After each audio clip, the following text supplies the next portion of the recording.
the whole, whatever has been debated upon. Stay tuned for more parliamentary updates. For more information, visit our website at www.ttparliament.org and follow us on Facebook, YouTube, and Twitter.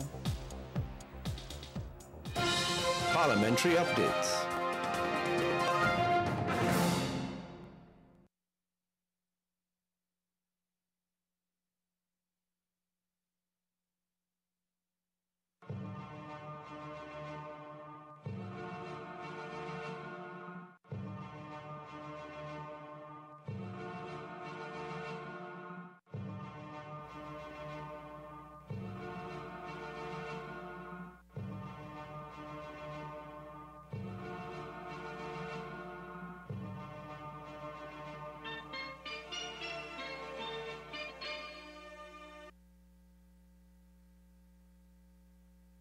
Good afternoon. I want to welcome the board and management of PETROTRIN to this meeting of the Joint Select Committee on Energy Affairs. It's a bipartisan committee, or tripartisan. It includes members of both houses of parliament, members of the government, members of the opposition, and the independent bench. The lone independent senator, Mr. Small, is not here today. So that deals with an issue that was raised in correspondence. I would ask each member of the committee to introduce themselves, starting with Mr. Hossain.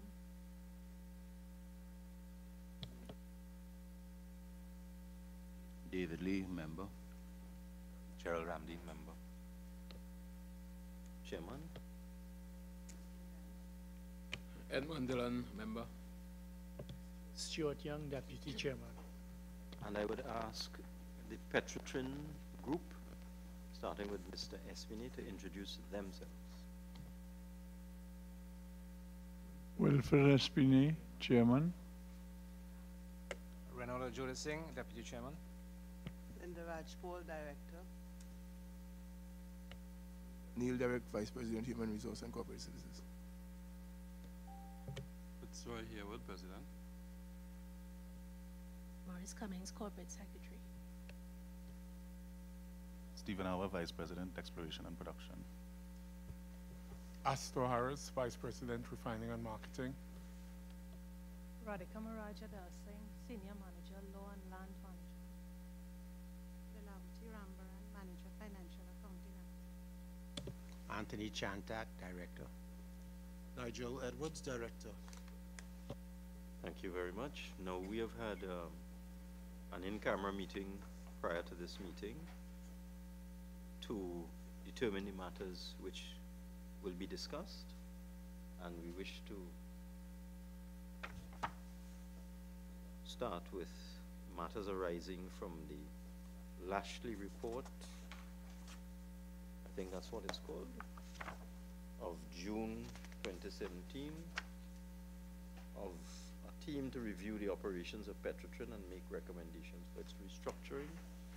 And I'll open the floor to questions from members who would like to go first. Thank you very much, Mr. Chair. Mr. Espinay, and by the way, this meeting is being recorded. It is not being broadcast live because there's another committee meeting in the Parliament that is going live. This will be on the Parliament channel, but it's a delayed transmission. When do you think it will be on? The next 2 hours or so? Okay, so it may go on later today, but certainly it will be on the Parliament channel in due course. Thank you very much. Mr. Espinay, Mr. Jodha Singh, you all are fairly newly appointed board at PETROTRIN, correct? Yes, yes, we are. When was it exactly that you all were appointed? Well, the letter was dated the 4th of September, but that would have been a Monday, and if my memory serves me, we met with the Minister of Energy on the Friday, where he informed us of our appointment. Okay, so basically it is in September of this year that you all took over as the board of PETROTRIN. In looking at this report, and I think Mr. Espinay, you were part of the team to review the operations of PETROTRIN and make recommendations for its restructuring, what we now call the Lashley report dated the 1st of June 2017. One of the areas that concerns us, or certainly concerns me, is the asset integrity at PETROTRIN, and in particular at page 9 of the report, and if I may quote very briefly from it. Almost by every measure, PETROTRIN's upstream operations are third or fourth quartile and undercapitalized. In addition, there are endemic and critical safety problems with its well stock, well production equipment, logistics, platforms, pipelines, storage tanks. Turning around operations will require significant expenditure and expertise, as well as know-how in integrity management and late field recovery. PETROTRIN's recent history of ongoing leaks and seeps would suggest that it is almost an in inverted commas burning platform. So it seems to me, and when you add this to other parts of the report talking about asset integrity, that there is a concern with the safety of the asset integrity at PETROTRIN. Is that a fair comment? I think it is very indicative of the situation that is existing, yes. And right now we're dealing with, thankfully, some rising oil prices, but low by comparison to the oil prices that existed in 2010, 2012, correct? Yes, that is so, Minister. In fact, my recollection is around that period of 2010 to 2012, oil prices, and your management may be best suited to answer this, oil prices were hovering around over $100 a barrel, at least over $80 a barrel.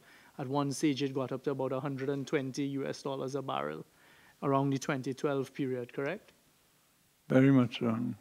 Can you tell us during that period of 2010 to 2012, when oil was at a high, so presumably PETROTRIN had a lot more money than it does now, what were some of the improvements to the assets of PETROTRIN at the time? Because from what you all have described here in this report, it's not very good.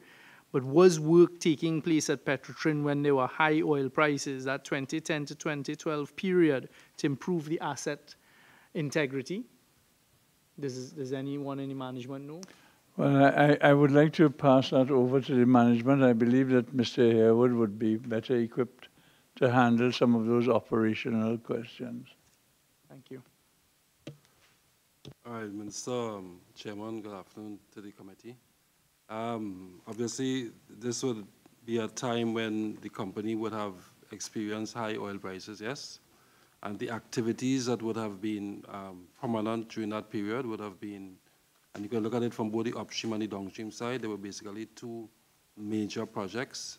On the upstream side was the Southwest Soldado project. That was a capital investment project that looked at workover of existing wells, drilling of new wells, and additional pipelines and pipelines replacement, primarily in the marine environment.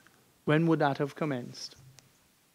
Would have commenced 2011.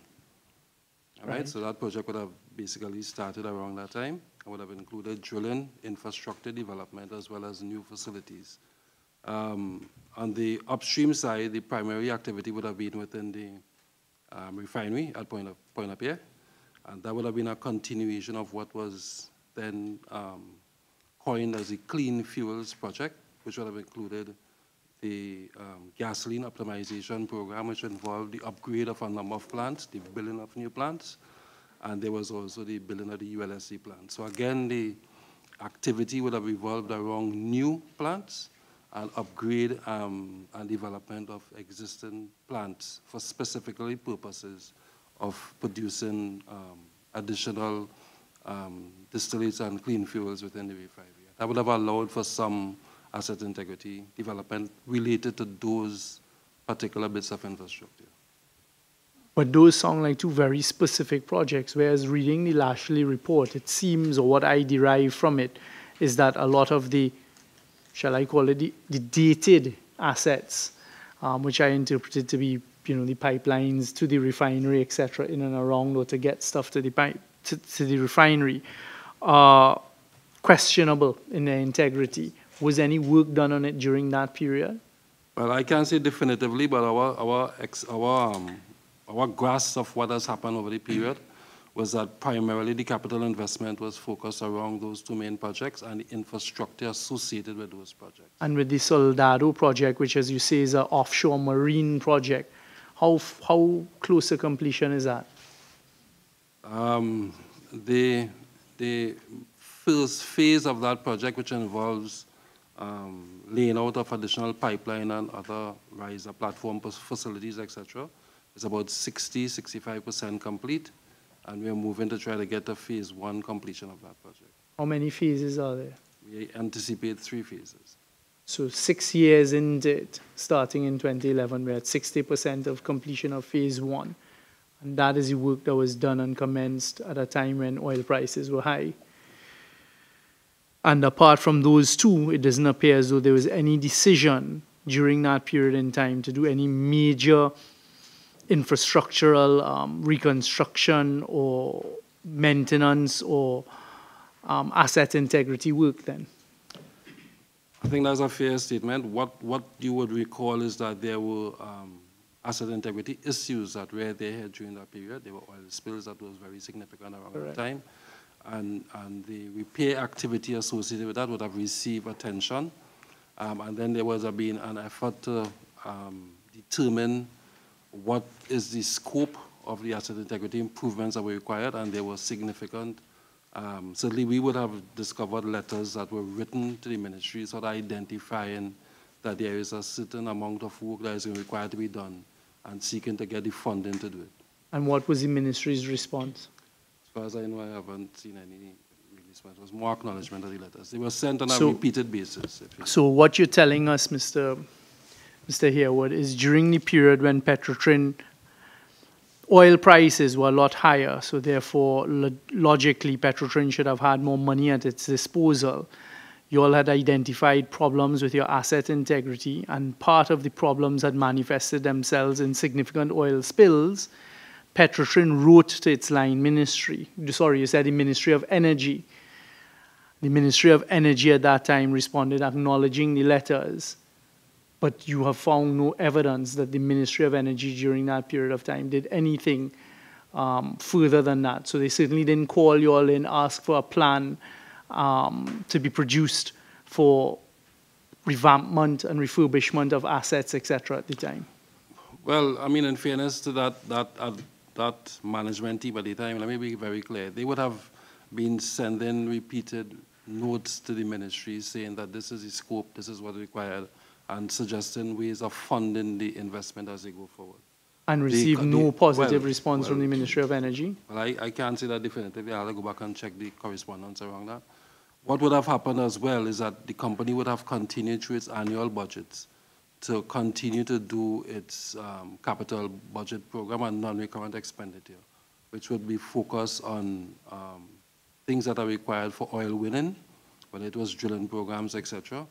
But there will also be things that are related to safety and asset integrity improvement, but those, as we are doing today, would be very small compared to the larger scope of affairs based on the available capital at the point in time. So what I understand you to be saying now, and quite correctly so, is that apart from your day-to-day, what PETROTRIN could have afforded out of its current cash flows and situations for maintenance, etc., you all had recognized at that stage that there was a need for significant work on assets and infrastructure.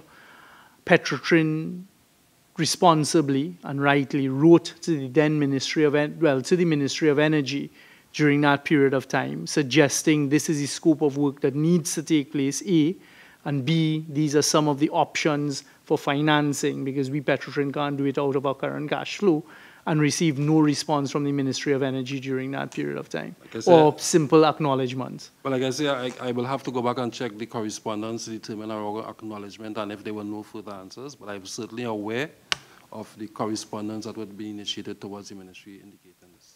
Thank you. Before Senator Ramdeen comes in, let me just piggyback on Mr. Young. The Soldado project, what was the objective of that project? The Southwest Soldado project was effectively a field development and reactivation project. It required us to reactivate the field in terms of reworking wells that were existing, drill new wells, build new facilities, and result in increased production. Was that based on a discovery or based on an assessment of oil that was available in that field? It was based on an assessment of an existing field and the reservoir assessment work that was done that suggested that there was a feasible project to increase production through that field development. What was the expected increase in production when the project was completed? Can I ask the VP, Ian Peter? Okay, Mr. Chairman, members of the panel. All right, so the Southwest Soldado project contemplated 3 phases as was mentioned. Phase 1 was simply the reactivation of about 45 wells and the drilling of 10 new wells.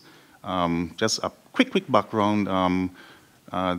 That field was Could you just tell me what was the expected increase in production? 3,000 barrels of oil per day on phase 1. Yes. And the overall project is estimated at 20,000 barrels of oil per day. So how much in phase 2? Phase 2 is up to 20,000 and plateauing in phase 3 with a field decline thereafter. All right. How long was the project supposed to take? The phase 1 part of the project was estimated firstly at 2 years. Okay. And the president said it's 60% complete? 65% complete as of today. So my simple math tells me that at the current rate of progress, that 2-year project would take 10 years. Am I correct? The phase 1 part of the project will be complete in 2019. So you're accelerating progress then? Yes. Okay.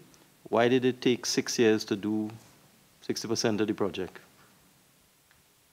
There were quite a number of challenges with respect to the procurement of a temporary facility. There were approximately 4 attempts to procure a temporary facility. Phases 2 and 3 required a permanent facility.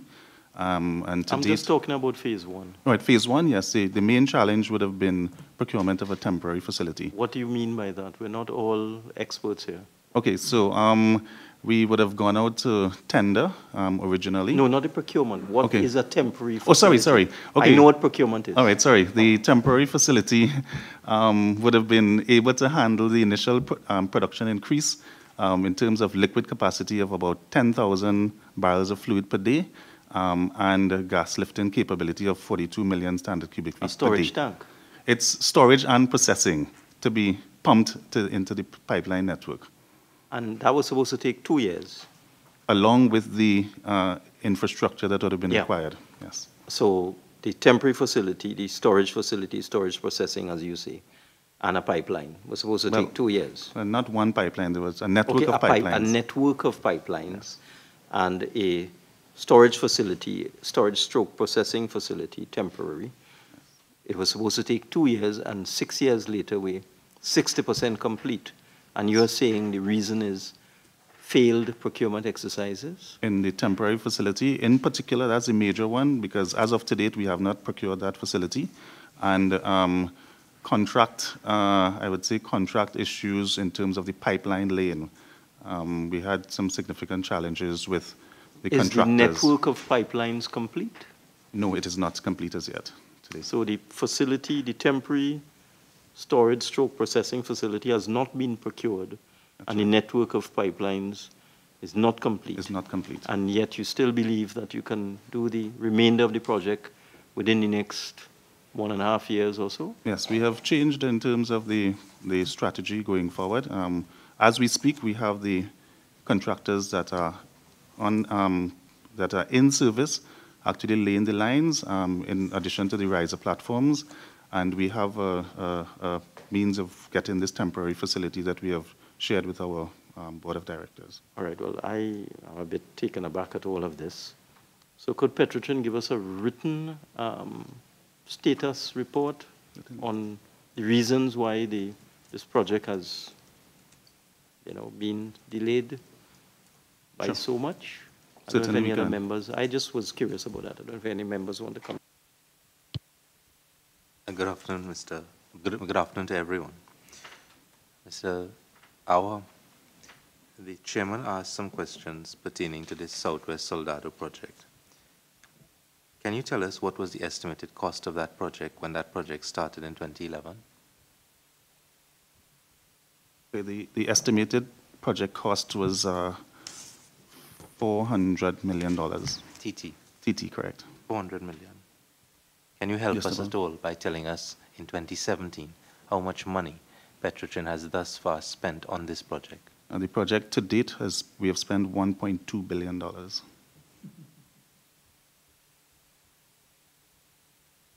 Can you tell us how much money PETROTRIN estimates that it will spend to complete phase 1 of this project in 2019? $1.7 billion. I'd just like to jump in here. What, the 400 million is for the phase 1 or for the whole thing? Phase 1 of the project, yes. Now, Mr. Awa, it may sound like a rhetorical question, but didn't you consider that to be highly unsatisfactory for a project to start at $400 million and balloon to an estimated $1.7 billion, and we have not completed phase 1, and according to your estimates, we are going to be, if in 2019, you're going to be 7 years overdue on that project? Yes, it is unsatisfactory. And as we have been requested, we will provide a complete. Of course. Has PETROTRIN, during the period 2011 to 2017, as we speak, has the board of PETROTRIN at any point in time between that period requested a report on this project and requested the reasons why this project has ballooned in terms of cost so much out of hand? Yes, they have requested, and we have supplied a report. And as far as you are aware, has the board of PETROTRIN at any point in time during the period 2011 to 2017 taken any action with respect to this project and the ballooning of the cost and the ballooning of the time period for the completion of the project?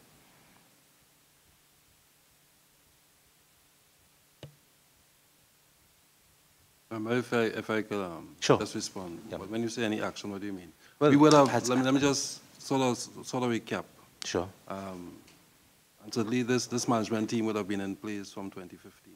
Right. And at that time, we would have done a review and a report into the status of the project at that point in time and presented to the board. And based on the economics, would have agreed that we should continue with phase 1. Well, that's one of the questions I was coming to Mr. Haywood. Right, so that, and that is our ongoing activity where we report on the progress of the project. And that would have also predated us as well in terms of similar reports that have been sent.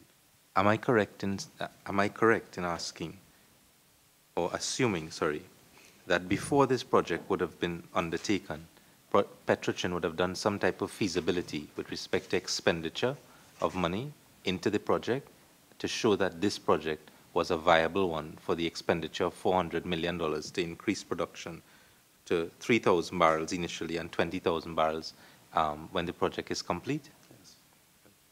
And having regard to the feasibility of the project at the cost of $400 million, do you consider, or has any reassessment of the feasibility been done with a budget now estimated to be $1.7 billion for the completion of this project?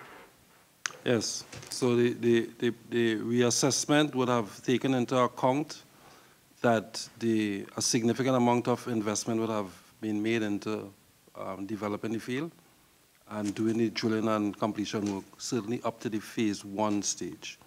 And the decision has been to get to the end of phase 1 for us to realize the production that is locked in based on the work that's been done so far in the project. After which, the project will be reassessed going forward.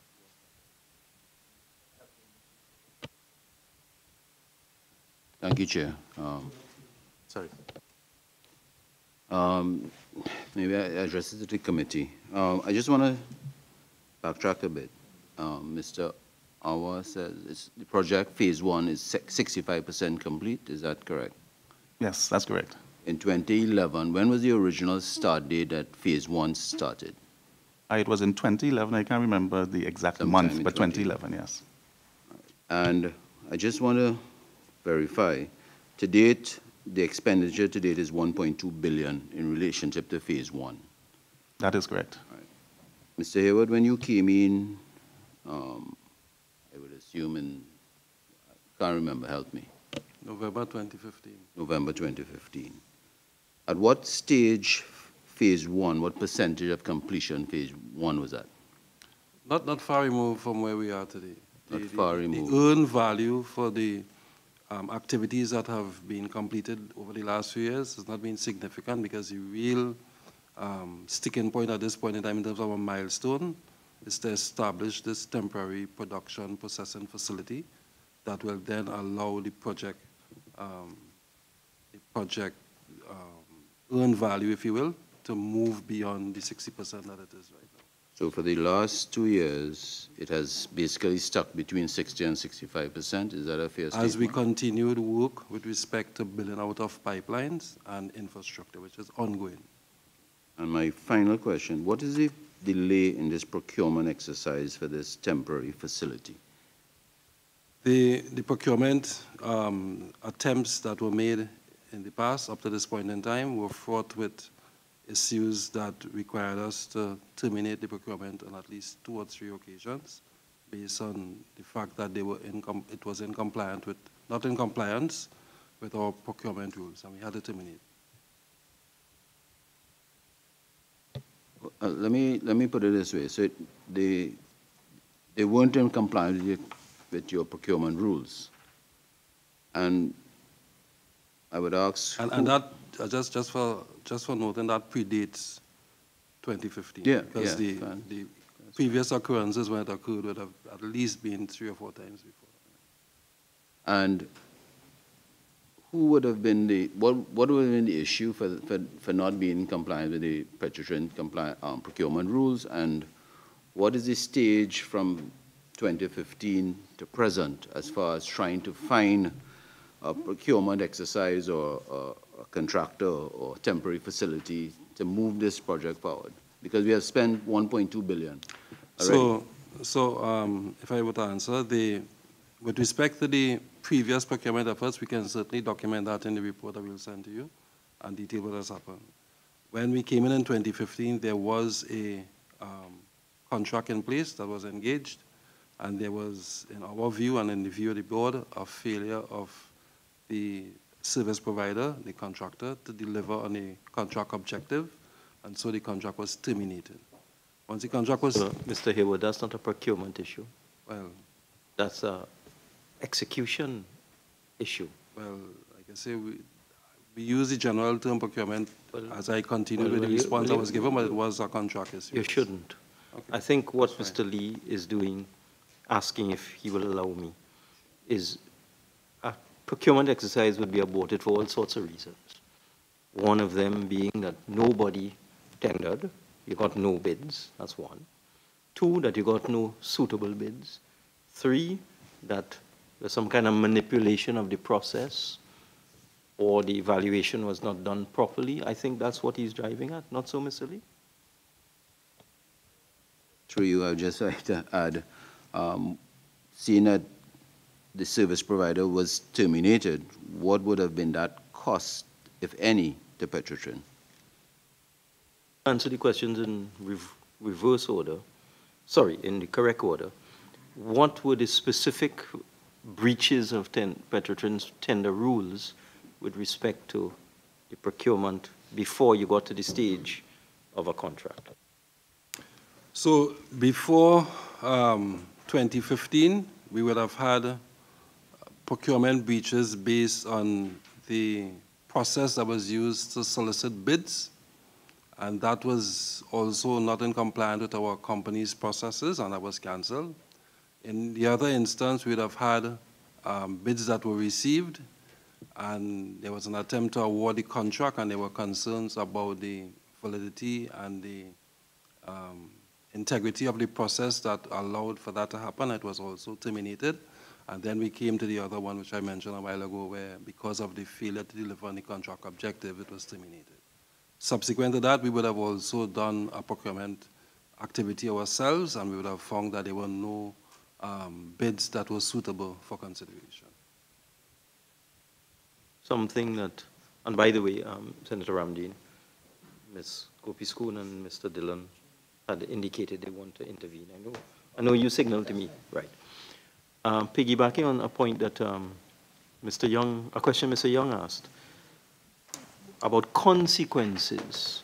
If a procurement process has failed on so many occasions because the rules were not applied, adhered to, that would have been done by people. Somebody must not have complied with the rules. Were there any consequences with respect to those people? I think that's the question. Mr. Young. Well, Mr. Chairman, I think you and I are aware that there were very public news reports, if you will, around the investigations that were done for some of those activities. And a lot of that is still very much in progress at this point in time. That's not an answer to the question. Well, I'm saying that the investigation into the issues that related to some of the previous procurement issues was done. It was also done via a separate audit report. And it's those ongoing? items are ongoing. So far, there have been no consequences. Well, other than the fact that we would have replaced the project team that was involved at that point in time and appointed a new project team, beyond that, we have taken no adverse consequences? Well, no adverse consequences as yet. So far? May I ask, who was the chairman of PETROTRIN at that time? I would have been under the Gillette board. Let me allow Ms. Gopi Schoon and Mr. I'll come back to you, Mr. Young. And then Mr. Ramdeen, I recognize you. Ms. Gopi Schoon. Thank you very much. And this is departing from the previous question. It's well known in the public domain, all of the issues associated with PETROTRIN. But I go directly to the Lashley report, wherein several of these would have been cited. Hold on, Minister. Can we just deal with questions dealing with this matter and then come to you? And then come to the Lashley report? Okay. Mr. Dillon, did you want to ask about this particular project? Okay, right. Not in project itself, but my question, Mr. Chairman, has to do with activities in and around the southwestern Soldado field area. What is the present status with respect to job creation and employment opportunities? I ask that against the background that a number of the contractors in and around the Point Fortin area have been complaining that there isn't any job creation taking place, especially in activities in the southwestern Soldado field area. Can you? Okay. The pipeline activities that are occurring within the Southwest Soldado field as part of this field development project is being done by a number of specialist contractors. I can tell you off the bat that at least 2 of those contractors are based in Point Fortin, and they have operations in Point Fortin, and they employ people within the area. The 3rd contractor, his home base, his head office is out of Point Fortin, but they are also substantially based in Point Fortin, and their activities are occurring within the Southwest Soldado field. So it involves people from within the area. But they are, of course, very specialist pipeline contractors, and all the ancillary services that goes with that. All right. I think we follow up on that. I think we better get that in writing from you. Sure. Okay. Mr. Ramdeen.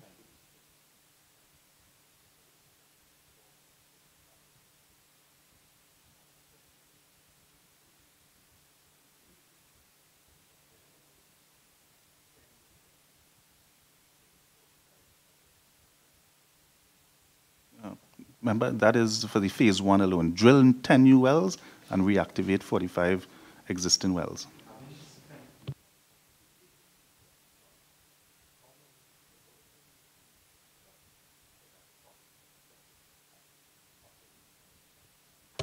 Okay, so the production has basically been negligible because the requirement of a temporary production facility, which facilitates gas lift. And that is the critical path for realizing the increased production for that investment. But Mr. Awa, when you say the production is negligible, in terms of the increase in production, having spent $1.2 billion, can you just help us with the increase? When you say it's negligible, can you help us with what is barrels per day? How much have we increased after spending $1.2 billion? Okay, we've just realized a marginal of about 200 barrels of oil per day, and primarily because these wells are in mature areas and they require the gas lift capability to be able to produce to the incremental value that was outlined. Mr. Harewood, in just following up on an answer that you gave to the chairman, you said there was an audit report into this matter that was conducted by PETROTRIN. When was that report done? As far as I'm aware, that report was completed in 2015, either first or second or third quarter 2015. I have to get the exact date. That's fine, around second or third, right. And that audit report, having been done more than 2 years ago, what is the keep back in terms of carrying that report forward and holding persons accountable who would have been responsible for what has taken place with respect to this project? That report, together with other internal reports, form part of a legal process that has taken place, and that is what is driving the activity at this point. I mean, just for out of concern, Mr. Harewood, that is a process that has been going on for some 2 years now. Yes, I'm well aware of that. And there's been no conclusion after 2 years? Yes. Can you venture to provide to the committee the reason why in my view, unless some reason is given to justify that period of time, can the committee be told what has been responsible for what I, in my own opinion, would consider to be quite an inordinate period of time for an investigation to take place after the audit report has been done? So what I can certainly say to you is that the report would have been received, it would have been considered by the board then, it would have been referred to legal counsel for review and determining of what actions can be taken. And that review is still in progress. And am I correct in saying, Mr. Harewood, that part of that process that has been engaged for more than 2 years would be for PETROTRIN to determine what steps are going to be taken against the service provider who you indicated in answer to the chairman would have been in breach of his obligations under the award that would have been made with respect to this project? Well, maybe we need to separate them. There are two separate activities. There's the award of contract that was ongoing and we terminated I'm not dealing with the award. I'm dealing with the fact that I think, unless I'm wrong, in relation to the answer to the chairman, you said that there were certain breaches by the service provider that justified the board in taking a decision to terminate. No, and I'm not saying it is separated. So I'm saying that with respect to the post-2015 activity, when a contract was in place delivering a production facility that was terminated, that is a separate activity. The audit report had to do with the previous procurement attempt, which was well documented in the national newspaper and made allegations around corrupt practices that took place. Okay. That is the audit report I'm talking about. Okay. If I may, maybe assist, yeah. Sorry, go ahead.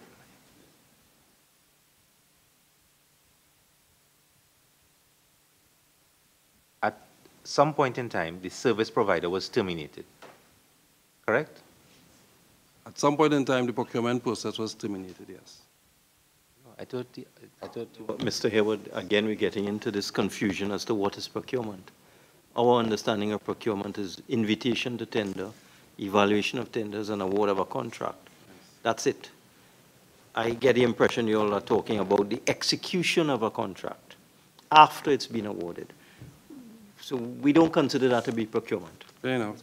So it was so terminated. using our understanding, could you answer, Senator? So using the definition as prescribed, it was terminated. Yes. And when was that?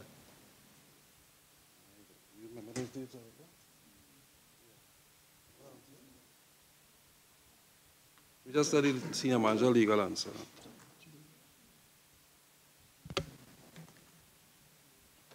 There were two subsequent contracts, one prior to 2015.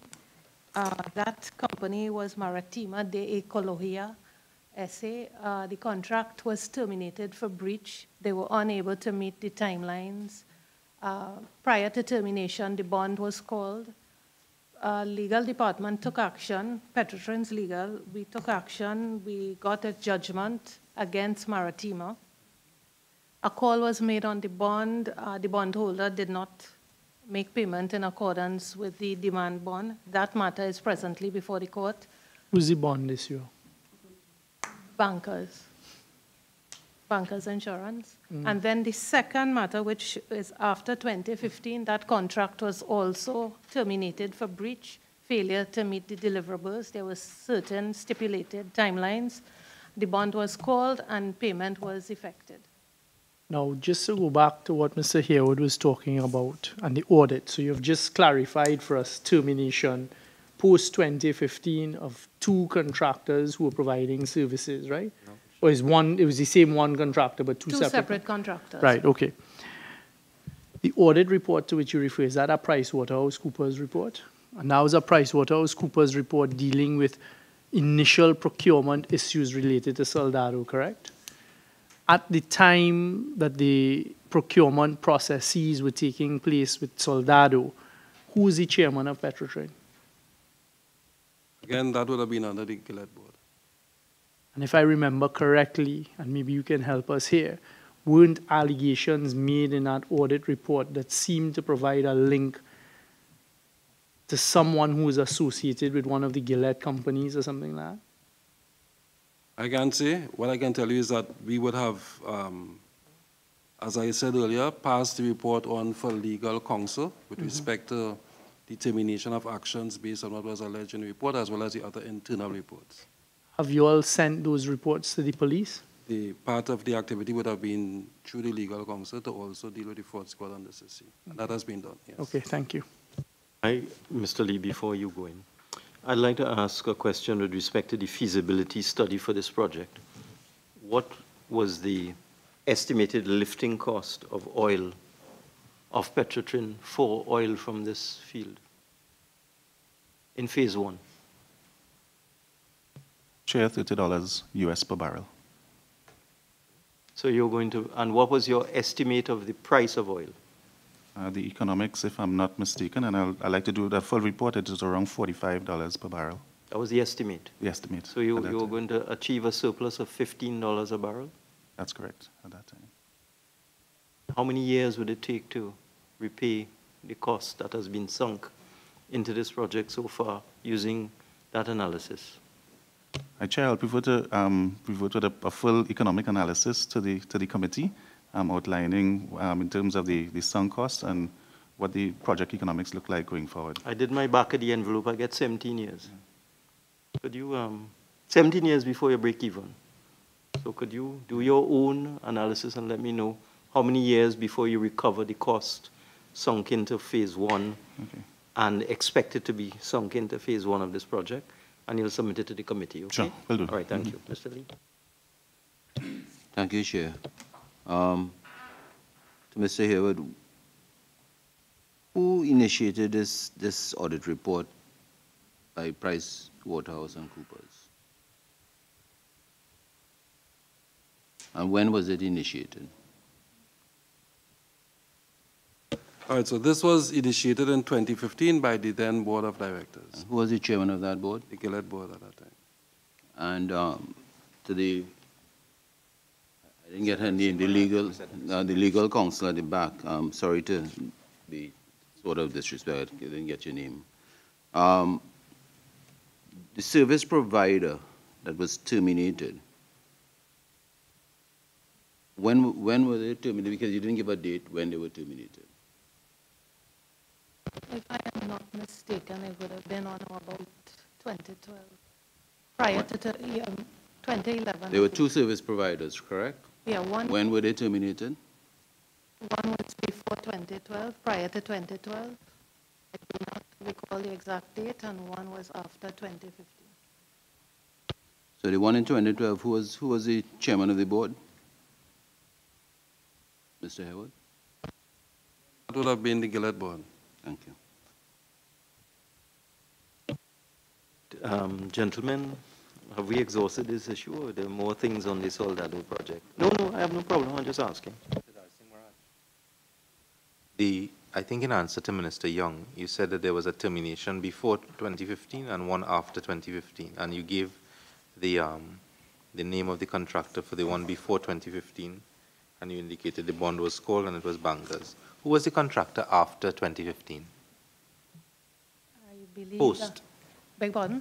Post 2015. That would have been Well Services Company. And who was the bond holder on that?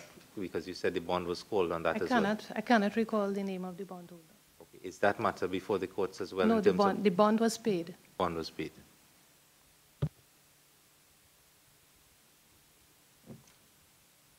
All right, PETROTRIN, you should be aware that when we get your submissions on this project, we may return to it, because we may have other questions. Yes, sir. Thank you very much, Chair. So I was speaking to the issues within PETROTRIN, some of which was highlighted in the Lashley report. And in order to address some of the strategic and operational responsibilities, a suggestion was made for a division within PETROTRIN of 3 completely independent units: the exploration and production, refining and marketing, and TRINMA. This I understand to be completely independent and different from what exists in terms of now there being just divisions in the case of E&P and refining and marketing, with TRINMA, I think, completely isolated. But the new suggestion to me seems to be costly, since they are to be completely independent and having its own HR and finance support, etc., etc. Has a cost-benefit analysis been done, one? And number 2, did at one time PETROTRIN not operate in that particular manner, and there perhaps was a reason why you deviated from that structure? And if that's the case, why are we then going back to it? But Major, did you do a cost-benefit analysis to this suggestion of their complete independence?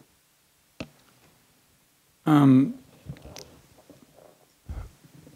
Minister, let me first of all explain to you that being a member of the Lashley Committee, some of the things that we attempted to do, our initial remit was for us to look at restructuring PETROTRIN. After perhaps about 7 or 8 meetings, all lasting between 1 and 4 hours, it was evident to us that it was impossible to sit here in the energy tower next door and come up with a solution to something that is a very complex and large organization.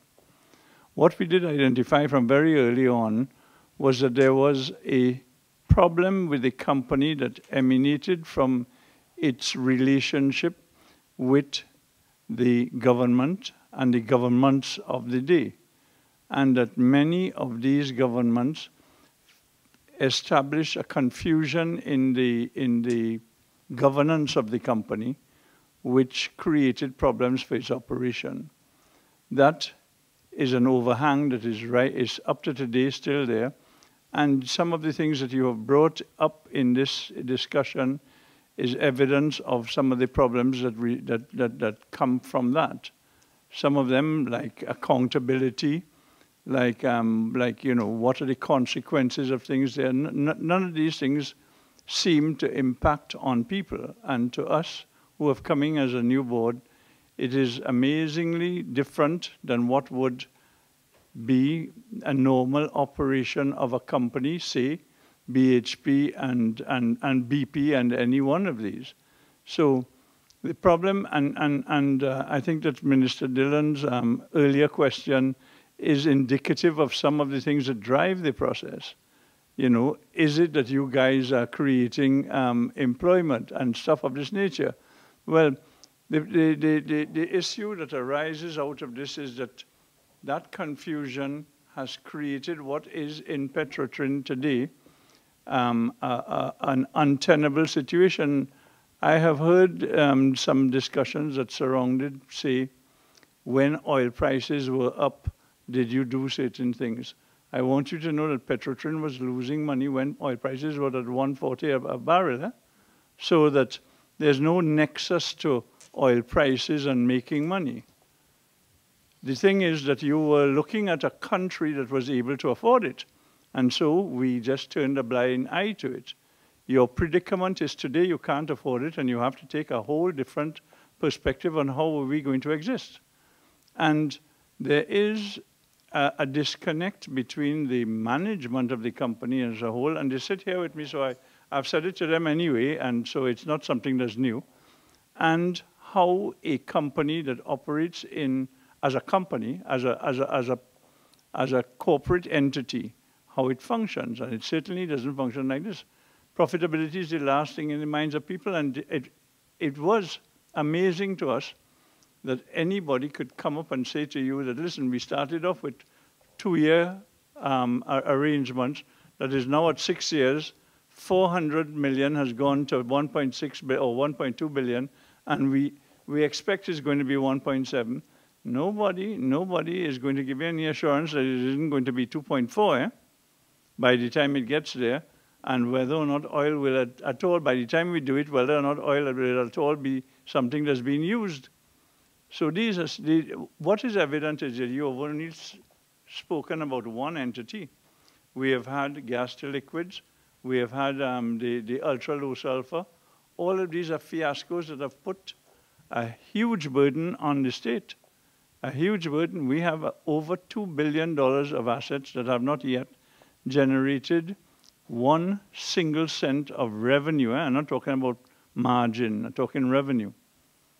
And unless we do something that changes how we believe that this thing should be run, we're going to have a problem.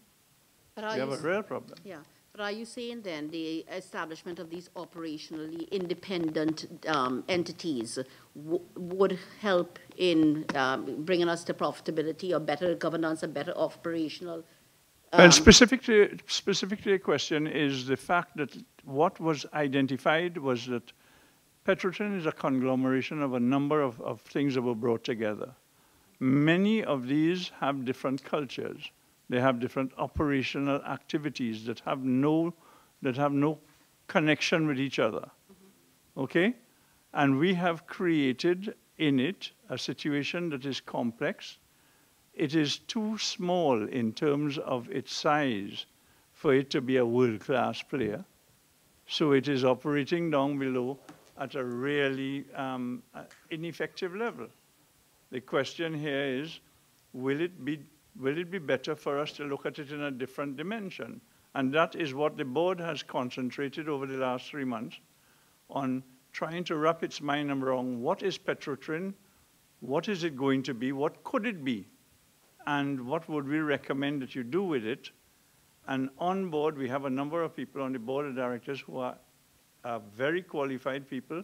A lot of them are people from the oil field industries. A lot of them are refinery operators, management. And these people have given up an enormous amount of time trying to get our minds around what it is going to be before we could come to you and say, this is what is the best identifiable thing. But in breaking it into separate profit centers, there's a justification in doing that because they are totally separate activities. And whether or not you make it into profit centers, separate companies or something will be determined when we are complete at the end of this month with our whole study of how we would like to see this entity go forward. And it undoubtedly means that we are going to be facing the realities of it, and we're going to bring that to the public at large, the government, and to everybody else. Thank you. And what we would like is that study to be brought to the committee as soon as possible for analysis. That has been promised, and we certainly will do it. Eventually arrive. Can I ask one more question? Sure. Is a major issue not the question of your divisional heads, whether they are in fact effective? Have you looked closely at the persons who have responsibility for exploration and production and refining and marketing, whether or not these persons are effective leaders? Well, you know, Madam Minister, I would not like to attack any specific person, but let me give you some of the feedback that all of the reports have done over a period of time, and we talk about 2009, 2015, 2016, and today, is that there is an inadequate management capability and capabilities in general in the entire organization. And whereas there are some assets that may have value, there is in fact a need for us to put in capable management to be able to do it. Okay, I think Mr. Lee, you had a question. Thank you, Chair. To the Chairman of PETROTRIN, Mr. Espini, listening to you, you have a humongous task on your hand with your board. And I sympathize with you and for the people and for the country. Two questions. On page 32 of the Lashley report, I want to get into the governance arrangements. And it's really about governance arrangement, and I'm happy to also see Mr. Neil Derrick, who's the Vice President of Human Resource and Corporate Services here, with us here this afternoon. First question is, in respect to the recommendation from the Lashley report, on page 32, item 1, and I want to quote, to enable the company under governance arrangement, to enable the company to have a consistent, focused mandate to facilitate long-term planning and avoid the frequent changes in board and management. We recommend the following. And what is critical to me is the management word there. One, the first question would be, how does that relate to the impending resignation of Mr. Harewood as publicized in the media?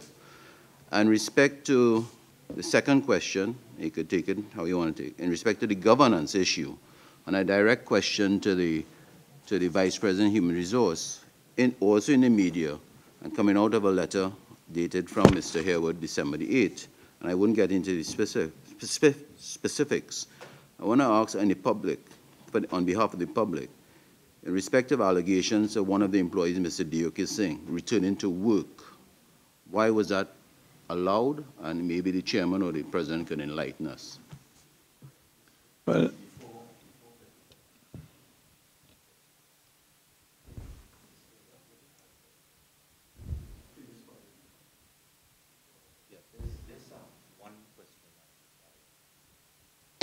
this 1.2 billion that has been spent thus far on this Soldado project, how has that been financed by PETROTRIN?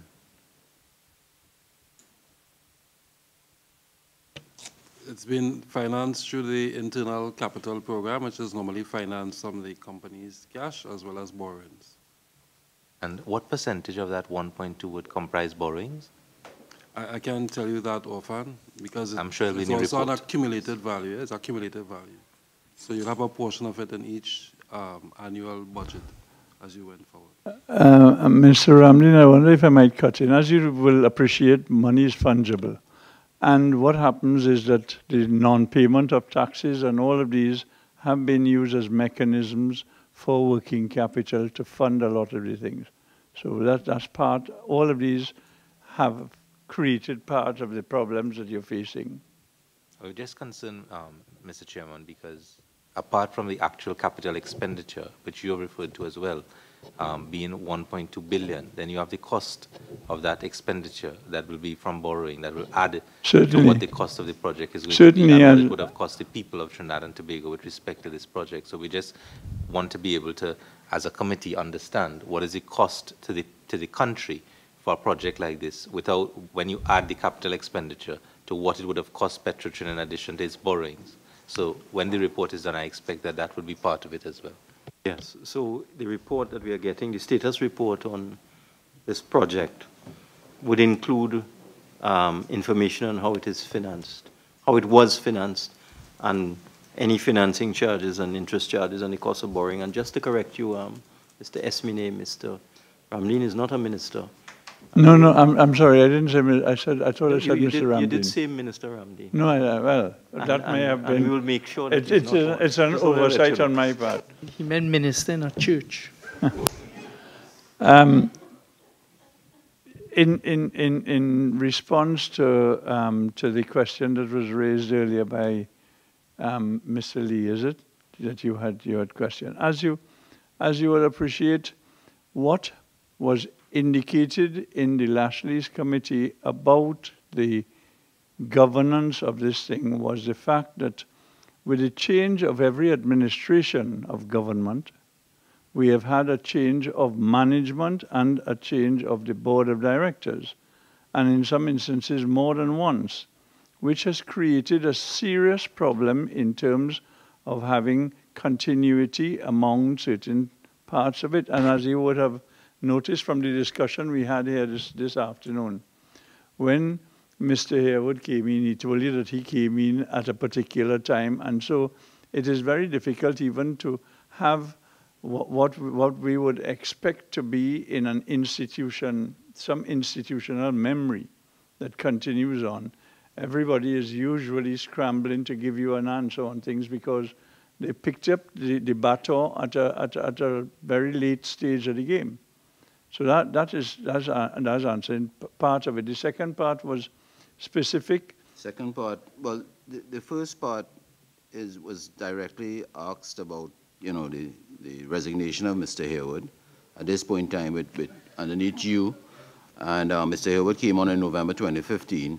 And the second question was directly related to governance and relationship to AV Oil and Gas Limited, with allegations of an employee of PETROTRIN that came back to work after an absence of Mr. Vidya Deoki Singh. And could you enlighten the committee on that issue? Just let me come in here. Mr. Lee, could you summarize the first part of your question, because I got a little lost there. Yeah, well, the first I understand the second part. The first part of the question, Mr. Chair, was to the chairman, Mr. Esme, who is being part of the Lashley report and talks about governance and stability within management. And I'm very taken aback, and I think the public is taken aback by the resignation of Mr. Harewood, who has been there for the last 2 years plus. And given the stability of what the PETROTRIN is going through, you know, we are wondering what was in nature for Mr. Harewood's departure or pending departure. And I was hoping that Mr. Esmini, as a businessman, would have been able to defer his resignation given the work that Mr. Harewood would have been doing for the last 2 years. Well, I mean, the decision to resign was purely Mr. Harewood's, and it would be based on his response to that. I wouldn't be able to respond to why it is that he resigned.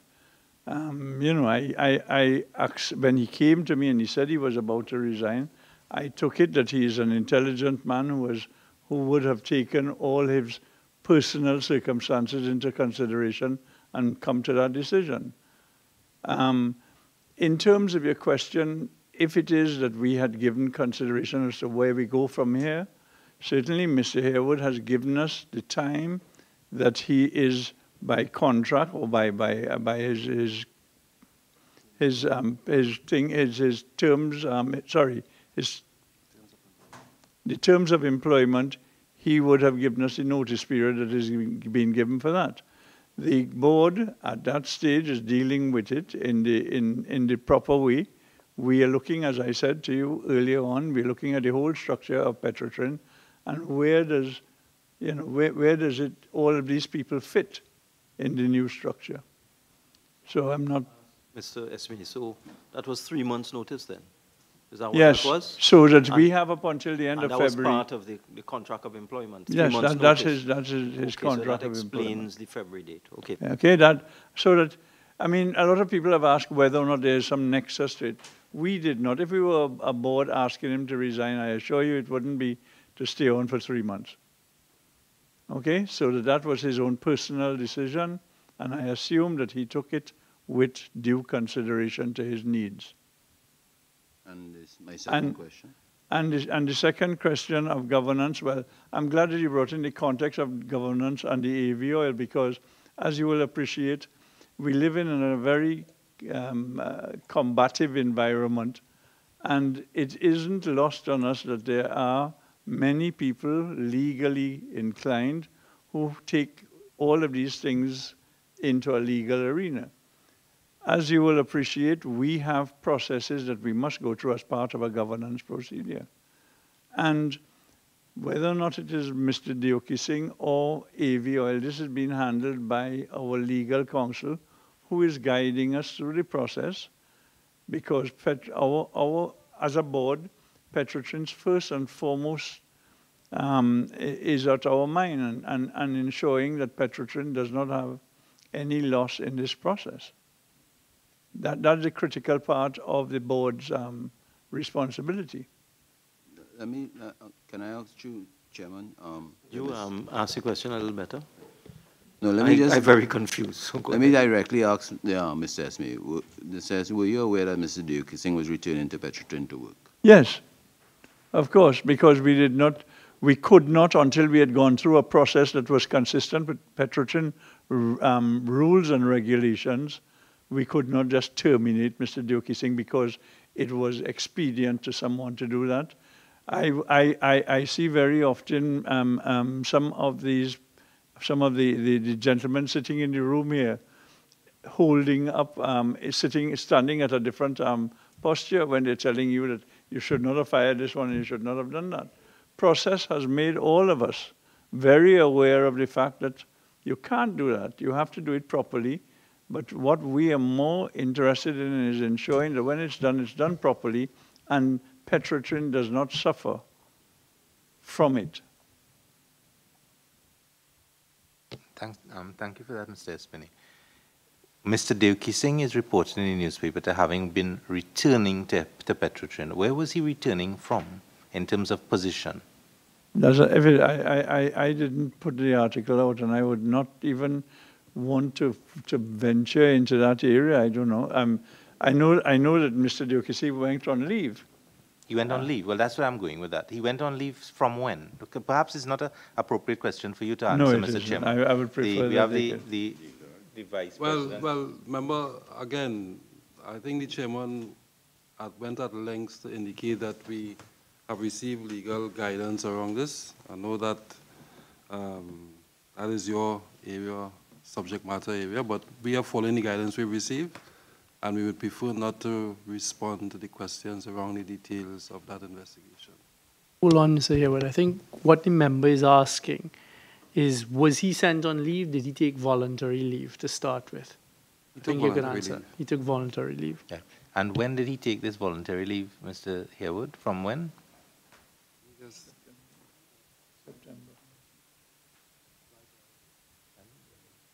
From September the 11th. From September the 11th. For how long? Until December the 4th. And that is leave that is he's entitled his annual to, leave, yes. His annual leave that he's entitled to take under his contract of employment. Yes, yes. Right. In relation to his return to work, was he transferred from where he was when he took leave? Well, the position that he was again, in? remember, you're carrying us down the rabbit hole, and we would really prefer not to get into those details. He's back to work, he's an employee of the company, and he's working at one of our locations in the company.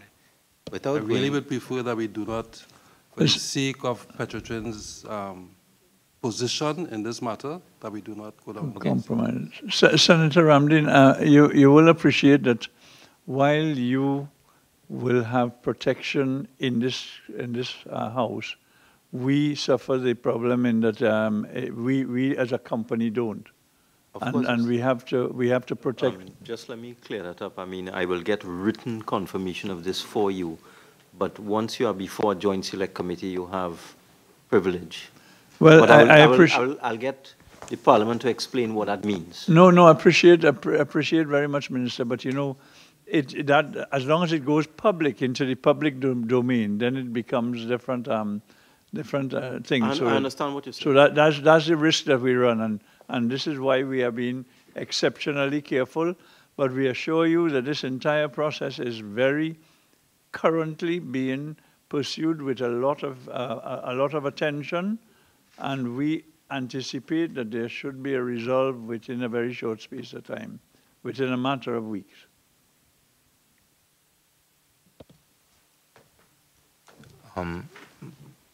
My question is directed to Mr. Derrick as the Vice President of Human Resource. And of course, Mr. Harewood and Mr. Espinay can indicate whether they are permitted or not in their view. But Mr. Derrick, do you consider it to have been prudent to have Mr. Devki Singh in the organization while this investigation is going on? Again, if you allow us, we will really not want to get into those details at this point. There's an ongoing investigation going on with respect to even the employee.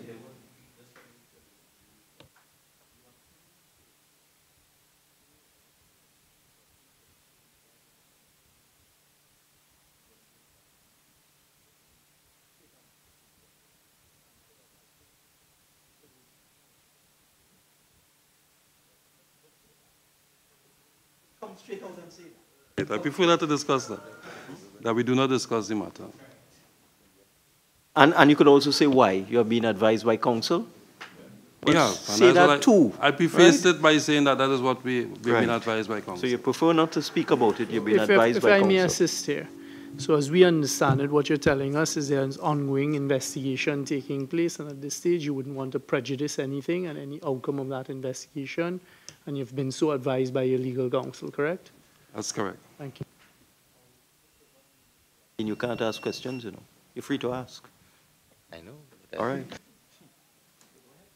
Well, what I would suggest, Mr. Chairman, is that I apologize if we're saying it in the presence of the members, but I think that we've, as a committee, taken a particular position with respect to how we should proceed further, and perhaps it may be more prudent for us to get that position clarified before we go further, so that that can guide whatever questions we have with respect not only to ourselves, but also with respect to the members whom we have before.